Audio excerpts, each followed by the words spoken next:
This is the Who's Happening, an automotive webcast with Reed Richards and Sean Kelly. Today's guest, Matt Lasher, the marketing director for the West Herr Auto Group. Here's the show. Reed. Great to be here.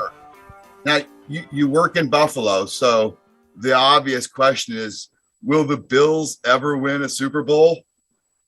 Yes, they will. So probably this year, if I have any inkling about it. Josh Allen, who is our spokesman, I think he's behind me here. Yes. Yeah, I mean, he's a beast. The team is great, and we're all excited about the Bills. We're all rooting for him for sure. That's awesome. Now, but seriously, now you went from finance manager to sales manager to the marketing director, which really is a huge leap. What was the genesis of the transition, and what part of the marketing director role caught you off guard? Well, I'll give you my little elevator pitch. I started my career in auto at Nissan North America. So I spent 5 years out of college doing various sales and marketing jobs at Nissan. Looked around, young, mid-20s, whatever, living in Southern California. Looked around at all my bosses and didn't aspire to be any of them. So I quit my job. I had about $10,000 to my name. And I was selling t-shirts out of the trunk of my car and playing online poker to pay my bills. So I did that for 2 years. Bouncing between San Francisco, Los Angeles, and Las Vegas. Yeah. And 2008, the liquidity environment for online poker, basically the Department of Justice decided that online poker was illegal. It changed the liquidity environment. So that sort of changed direction of where I was headed next. And I always wanted to give the car business side, the retail side, a try. So I moved back to my hometown, Buffalo, New York, with my now wife. And started selling cars at the Nissan store. And I did F&I during Cash for Clunkers. I was a used car manager for several years, getting Viato off the ground. And I've been in this marketing role now for about a decade, I guess. Prior to me, there was no marketing department at West Herr. So it's really built and evolved around me. Awesome. But yeah, it's been a great journey, and we're just trying to keep up with Scott Beeler, who's our president and CEO. He's got a couple of deals in the works right now. We'll have more than 32 dealerships by the end of this podcast, probably. That's awesome. But at the end of the day, man, it's grateful to be a part of the West Herr team, and we got a lot of really great people that are working really hard every day. So that makes my job a little easier. Yeah, you got to be in the top 100. I mean, I think you guys are in the top 30, 20, 17. Number 17. Yeah. Well, Josh Allen's number. Yeah. When I worked for Coons Automotive, I knew, we were always so real close. I think they're like 17 or 13 or something. Well, I think Coons I got the list right here, top 150. I was just looking at it. So let's see. So Coons where are they right now? I was just talking to Karen Vance over there. What's up, Karen? Oh, yeah. Love Karen. I don't know where they are. They're on here somewhere. 30. I thought I saw their names 30th or something, but anyhow. Really? They fell off like that? Maybe I'm wrong. That's crazy. Well, let's start off with number 30, top 150. Or number 30 this year. That's crazy, because in 2015, when I worked for them, they were like number 15. That's a distorted list because it's based on new vehicle units. So they actually sell more used cars than we do. They did 34,000 used cars. We did 27,000 in 21. So anyhow, it's all a matter of perspective. Right. So let's start off now with how you approached your job marketing all those locations during COVID. How did your job evolve, and what challenges did you face? Well, yeah, COVID was really interesting. Obviously, the day I can picture the day that the stock market was at its lowest. So March of 2020, we were in the process of filming basically like an end of the world commercial that, West Herr is still here for you. And, our essential workers, I think was the term being used back then. So our service teams were still rocking and rolling. We were filming this, this process about basically just reassuring the community that we're still around and available for people. We had to make a real difficult decision with laying off the front end of our sales team, sales and F&I teams for about 6 weeks. I think ultimately it ended up being, so there was that was a real challenging time. Obviously, we went through a lot of gyrations with delivery or virtual, transactions, doing a lot more paperwork virtually, doing things like remote delivery, that type of stuff as well to minimize contact. We also had traffic flow within our dealerships. We would schedule deliveries, right? So you'd have one customer in the dealership at a time. So it was really interesting. We went through a lot of gyrations there. Our marketing team, we probably did 4 or 5 distinct campaigns all within that like 6-week period. Like it was a very rapid, intense, where normally a campaign, what I would refer to as a campaign would take us a month or 2 to really fully execute. Right. And we were doing that, in rapid succession because everything was moving so fast, shooting things with masks, getting pictures of employees with masks on, highlighting our sanitation processes. We bought all these like smoke machine things that like sanitize cars. I'm having like PTSD kind of living through it again. Right. But here's what I would say. I mean, obviously the last 2 years in retail have been remarkable. For any well-capitalized, well-organized dealership, they've had the best 2 years of their life by a long shot. Now, not everybody has benefited equally. The variable team members and variable pay plans have probably benefited the most. So, some of our fixed ops teams or whatever, maybe didn't see that same upside. But as a whole, retailers like West Herr got materially stronger. We doubled our used car inventory during the main part of the pandemic, from 2,000 cars to about 4,000. We recognized the new car shortage that was coming, the microchip shortage that happened. We were way ahead of that, which allowed us to really ramp up. We went from, talking real dollars, we went from having about $50 million of used cars on the ground to about 170 million. So it just talks about like the amount of risk and capital that was at stake there. But if you were not well capitalized and you were not comfortable taking on the debt, your business went the other way, right? You got smaller, you weren't comfortable paying these crazy prices at auction for used cars. And, the dynamics of the industry don't make any sense at a short-term level. Like why should you be paying? So first off, West Herr does not sell new cars over MSRP. Okay. Yeah. But we do sell used cars over new MSRP of a new one, just because of the supply and demand problem. Right. So we acquire cars from customers and wholesalers for more than they cost new. Right. But the market is such that we are selling them to people that want them now. So if you don't want to wait 6 months or 9 months or whatever, you can buy this one. We all recognize the absurdity of it, but we try to be very transparent and straightforward with customers. A lot of it doesn't make sense. We have G-Wagons that are $100,000 over MSRP, but if you want to get a G-Wagon, you're going to have to wait 5 years for MSRP, for Mercedes to ship you one, So, it's a fascinating market, really challenging.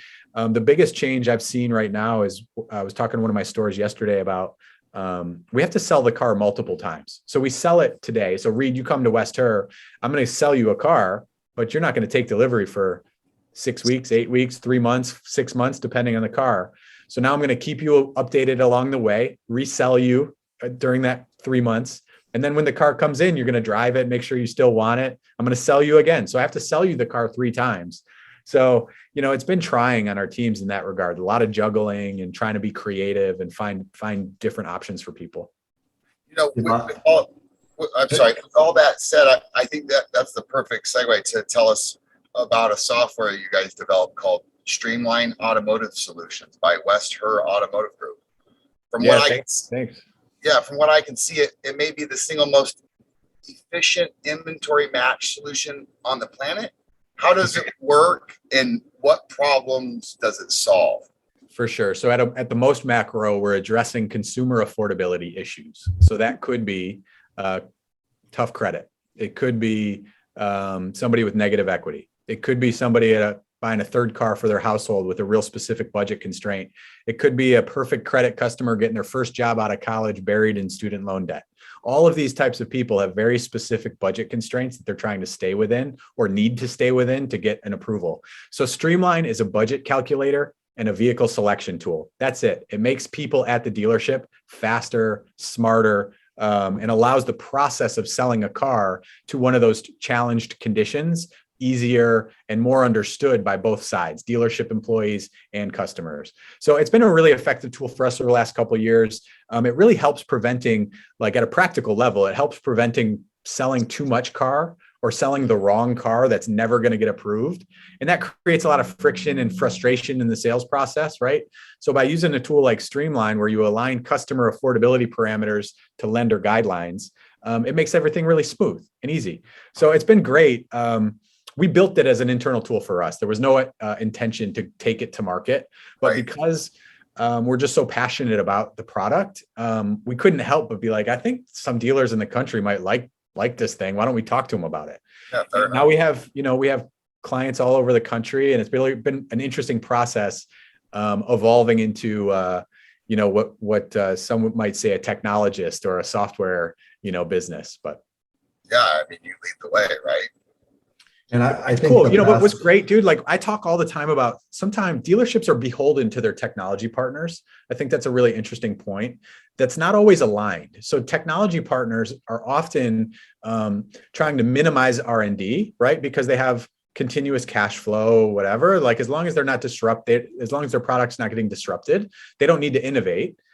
But a dealership is in constant pressure to like innovate or keep up with consumer demands or whatever. So sometimes our technology partners, who we spend millions and millions of dollars with a year, are not really aligned with what we need to do moving forward, right? So I think sometimes certain use cases, like even Streamline's product, while we feel like it monetizes really well, like a big business, like a CDK Cox type big business, may not see the value of that niche product because they're so big worrying about like other things that they're supporting.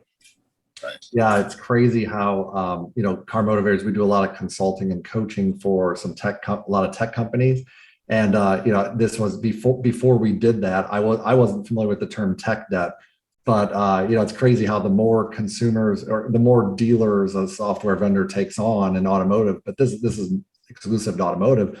But the harder it is, the more consumers they're taking on, the harder it is to make changes to the software. That's right. And it's like these things grow and grow and grow and get to the point where, now it's like, okay, it's stuck the way it is and it forever will be. And, so that's interesting. That's why you see like a lot of the newer companies, they're so well put together, the software, and then some of the older stuff just creeps along. And you'd think that those big companies, Cox with Vin Solutions as an example, would be able to adapt and update their stuff faster. But some of these startups are more agile with it. Sounds like your tool's pretty still in that agile stage where you guys are developing as you go. Is that safe to say?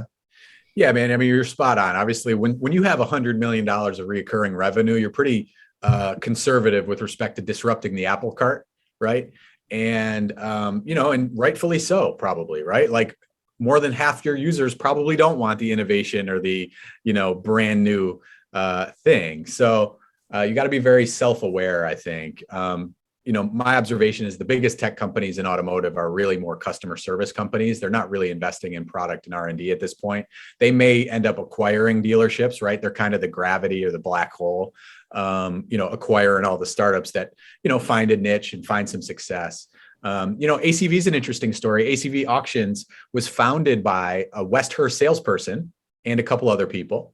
But West Herr salesperson in 2014 broke away to a Buffalo incubator called 43 North, and they started working with working on ACV. They ended up winning a business plan competition in Buffalo, subsequently went on to raise hundreds of millions of dollars, went public at a $3 billion valuation or something, I think last year maybe, or the year before. A really interesting success story, startup story. Now that's a product that is basically Manheim. Yeah. Slightly revised, right? Like instant auctions or, so Manheim had an opportunity. They could have acquired ACV, but they didn't. They chose not to. Now maybe they'll pivot or develop something different or whatever. But now, ACV, they're probably too big to acquire now, right? ACV went public at a, $2 or $3 billion valuation. So, it's real interesting. That whole space to me, I'm not an expert in it, but it's like, you see a lot of fascinating acquisitions. Upstart purchased Prodigy for $100 million. Yeah. And that actually brings up the next question, Matt. It's which manufacturers make the best marketing partners and why? Well, I think the manufacturers that deploy the most empathy and respect to dealers are the best partners for dealers like West Herr. So what I've learned being in both sides, OEM and dealer, there's a fair bit of like lack of trust of both sides. Right. So like OEMs often think dealers are incompetent or don't know how to do it or whatever. And dealers think the OEMs don't really know what the consumer wants and blah, blah, blah, whatever. Right. So there's a lot of like finger pointing. And I would just say, having sold a lot of cars myself, dealing with customers, face to face, front lines, it's a very emotional decision. It's not always perfectly logical. The amount of text messages or phone calls or check-ins with significant others or other things that happen along the way. When you're dealing with somebody's money, personal finances, a lot of things happen, right? And I know everybody's aspiring to like solve that roadmap with digital retailing and have it be a clean 1 through 5 step. The reality is this is a people business. Car business is a people business. And I see it staying that way for at least as long as I'm in the business. Right. So I think that's one of the mistakes that some of the OEMs maybe are making right now is believing this direct or looking enviously at, say, Tesla from like a direct to consumer perspective and aspiring to do that. Right now, maybe that works if you simplify your product line and Tesla doesn't have that many options. Right. But go configure an F-150 like or a Silverado or something. Right. Like, not only are there supply constraints, you might be able to build a car a certain way on a website, but you can never go get it because they're not making them that way. Right. Yeah. Now you need a human being to like translate some of that. Yeah, that's such a great point.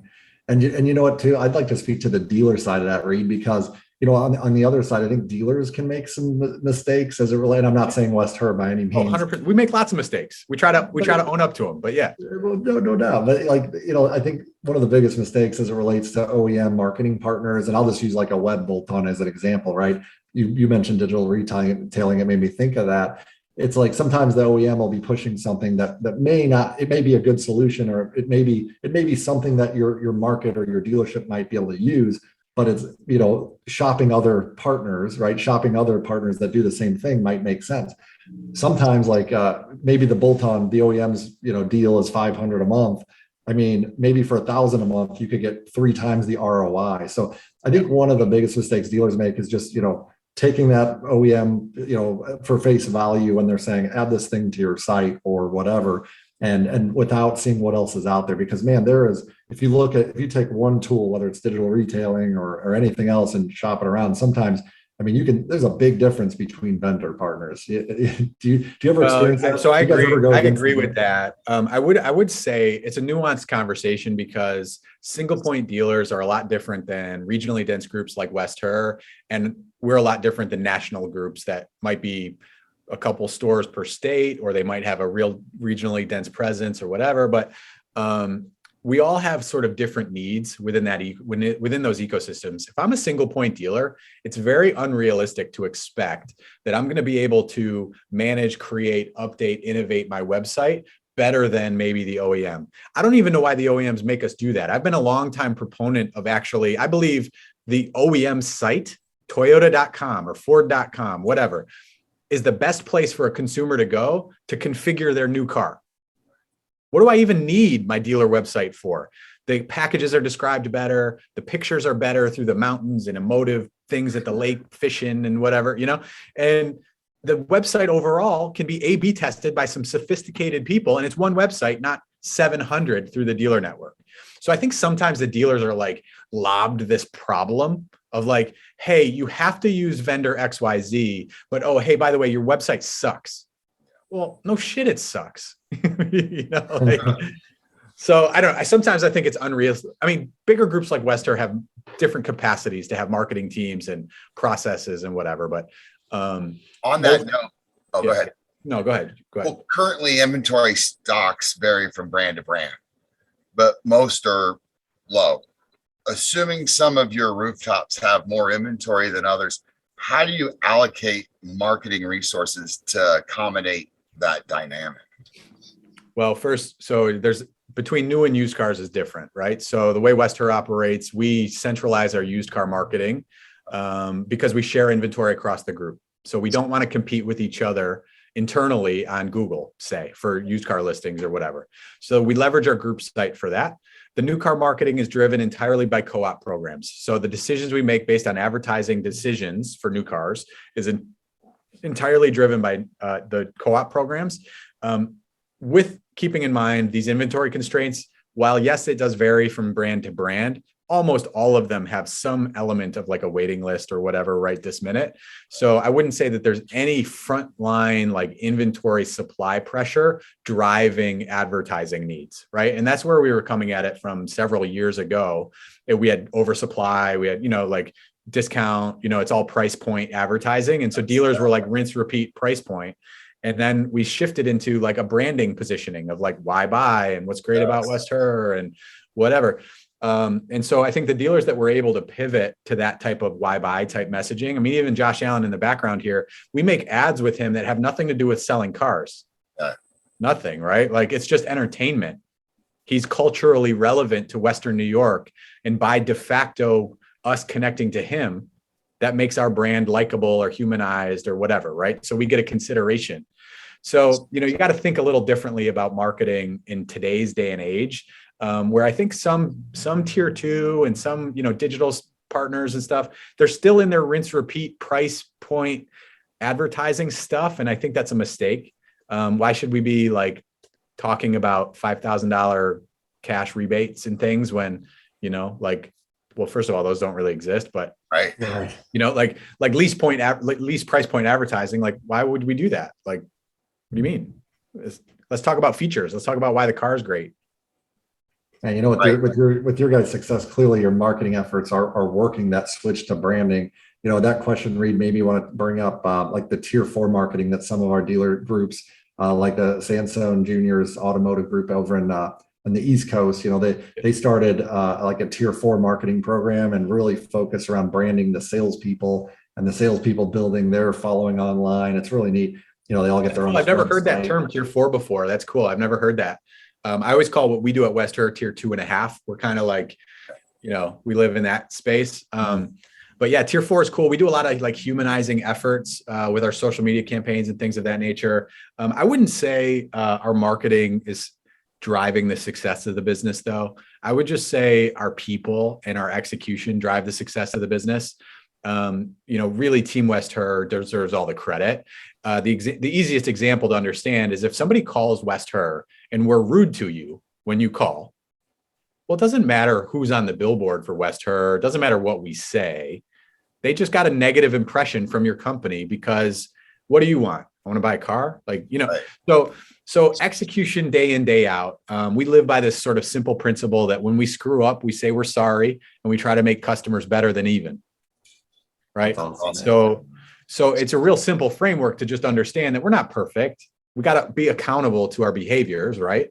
And when we identify where we screwed up, let's try to make the customer not get them back to even. Let's make them better than even to compensate them for their time and aggravation. Right. So, that's just that's been our model for a long, long time. And we've been in business for over 70 years in Western New York. And again, our Scott Bueller, our president and CEO, gets all the credit for that. But that's awesome. So aside from selling inventory, there is a service side of every dealership. Now, we see very few dealerships adequately compete in the search engines with independent service providers, mechanics, and collision repair centers.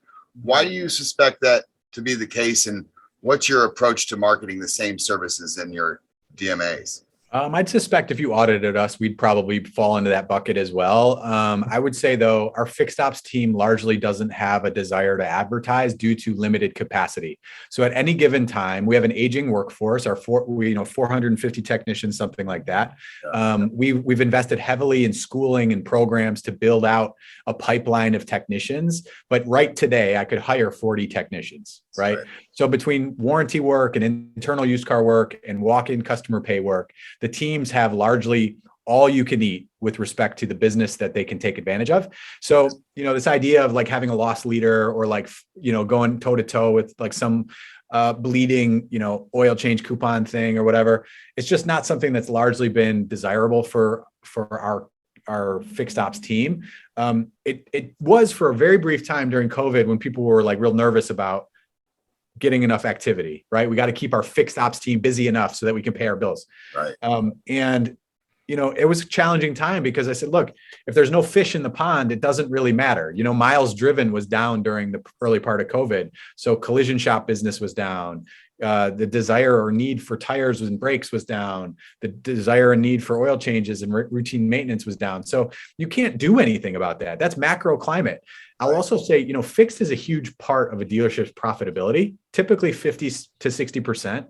In today's climate, though, it's less. for us. I don't know if that's true across the country, but I would say our variable team represents, maybe 70% of the profit of the dealership group at this moment in time. Some of that has to do with the wholesale trends. Some of that has to do with, just gross opportunities, whatever. But, it's interesting. It will come back though. Fixed is always going to be what it is. It's a stable foundation of any good dealership. I do agree with you. So, vendor partnerships can actually play a critical role in the marketing of any and all assets under a dealership's group's umbrella. How do you go about finding the right vendors, or is most of your practice in-house? No, we use a fair bit of vendors. A lot of my time is spent vendor management, right? And that's no different than employee management. We're all human. Whether you're an employee of West Herr or a vendor partner of West Herr, I'm going to treat you the same way, right? And so I'm very like old school in the sense of like, if I believe that you care about the account and you're thorough and diligent and disciplined, no different than I would expect my employee to be, you're good with me.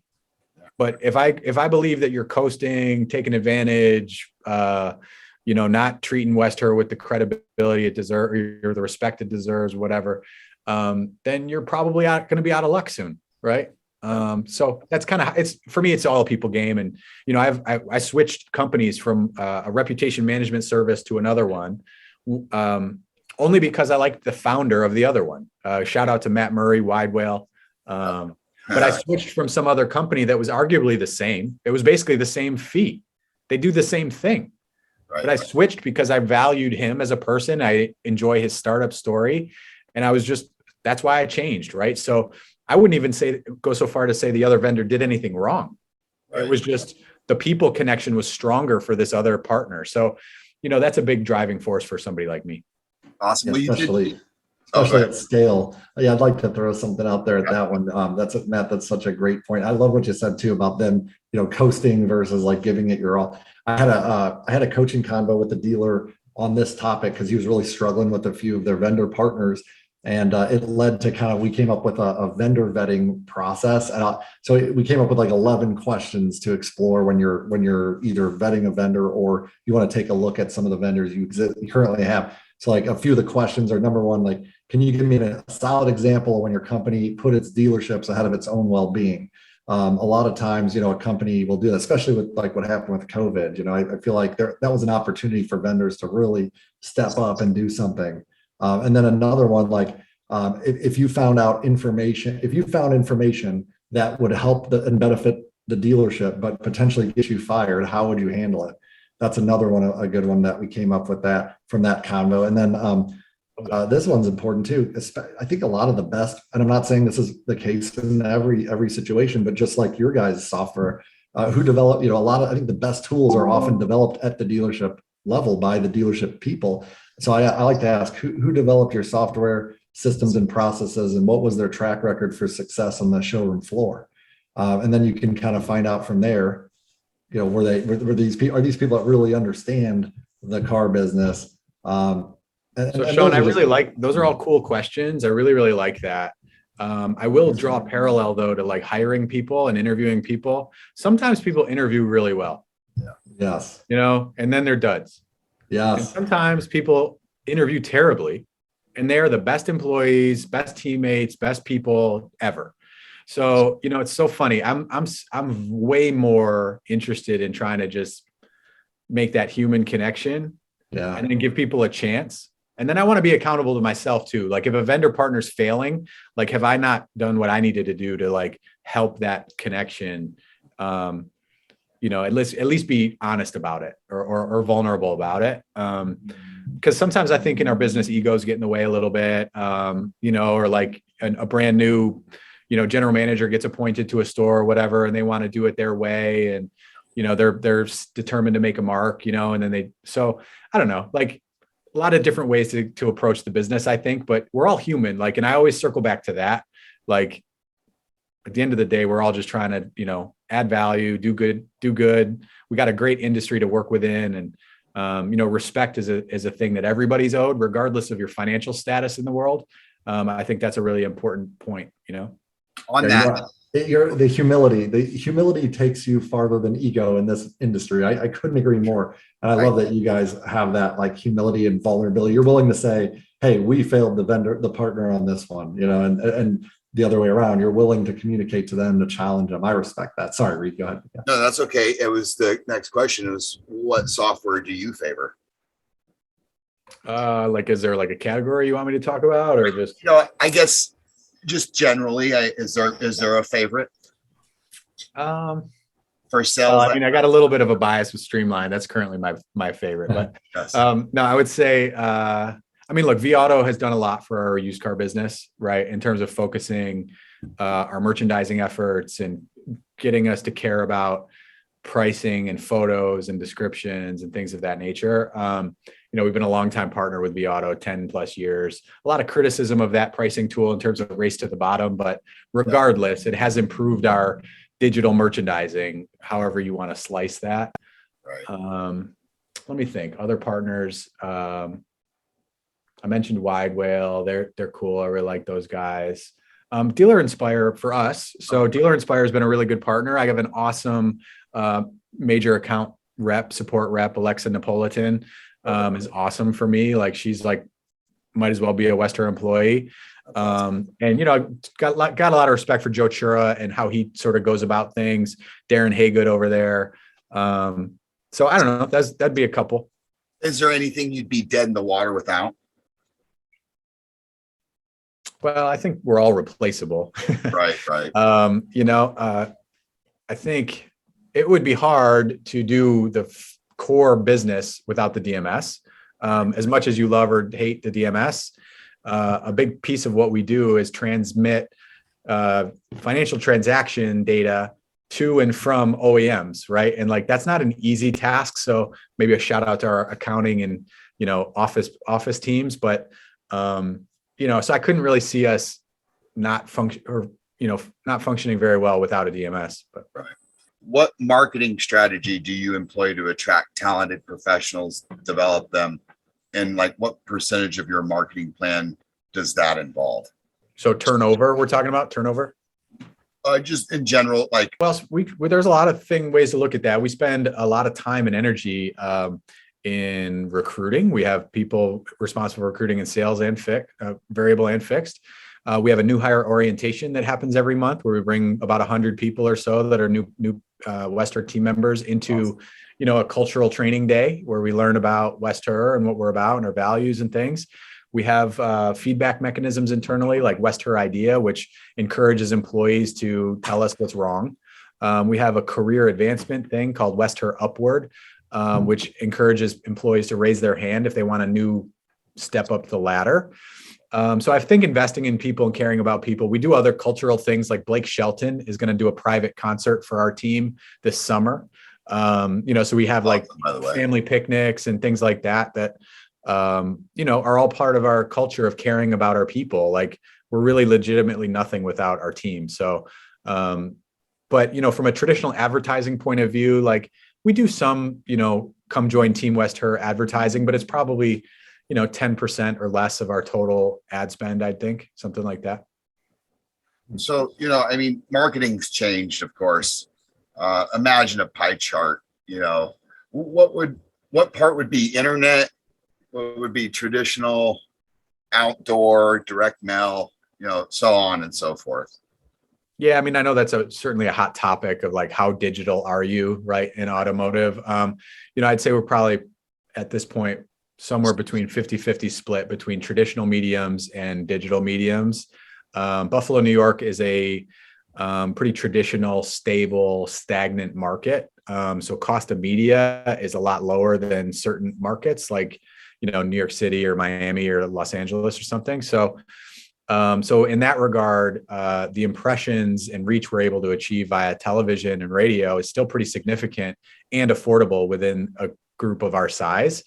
I would say that we don't do a lot of billboard advertising. We have one main billboard at downtown and we have one at the airport, but that's not a huge part of our strategy. Our direct mail has ebbed and flowed over the years. We're doing a lot less direct mail than we used to, but we're doing a lot of life cycle marketing outreach to our owner base, right? So that's sort of replaced maybe the direct mail to some degree. But yeah, the digital efforts mostly go to Google and display, retargeting techniques. Social has a bit of a cap rev limiter just in terms of number of impressions available. But yeah, 50-50. And if you had to sell one brand of vehicle, which would it be? Well, look, emotionally, West Herr got its start with Ford. West Herr Ford. We have 4 Ford stores now, so that's a connection to our roots there. I'm a big fan of Mercedes-Benz and what they're doing right now, just personally. So between those 2 brands, that'd probably be one of my picks.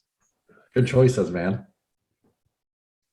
So I grew up in a Ford lot, so I'm partial as well. Ford Lincoln Mercury, back when they had I have a Mercury. brand new 2021 Ford Transit in my driveway. There we go. I got a Ford Bronco outside, and I ordered a Mercedes. So that just shows you where I'm at right now. But You're right there, yeah. I'm with you too, because I had the Mercedes Sprinter before, and I'm constantly going, I can't wait to get rid of this Ford and get back in a Sprinter. Yeah. Well, I just everything's individualized, but I just think Mercedes interiors right now are very nice relative to, BMWs are cool, but they're a little more austere, that German simplicity. But there's a lot of great product. I mean, look, Hyundai and Kia have some amazing product. The EV6 is amazing. Subaru's got some cool stuff coming. And, I worked at Nissan and Infiniti, so I got a little bit of love for them too, But the MBUX, the new MBUX is so cool, man. I love the augmented reality and the navigation screen. Yeah. We coach the Dream Motor Group, a bunch of Mercedes stores, and they're so fun to work with. And I always love checking out the new tech the Mercedes have. It's just unbelievable. Yeah, 100%. That's awesome. Well, thank you, Matt, for jumping on with us. Thanks for joining us, man. Awesome convo. Yeah, awesome, guys. I appreciate you all, and good luck with the podcast, and keep growing, keep grinding, keep doing your thing, adding value. If I can help you guys in any other way, definitely keep in touch. Okay.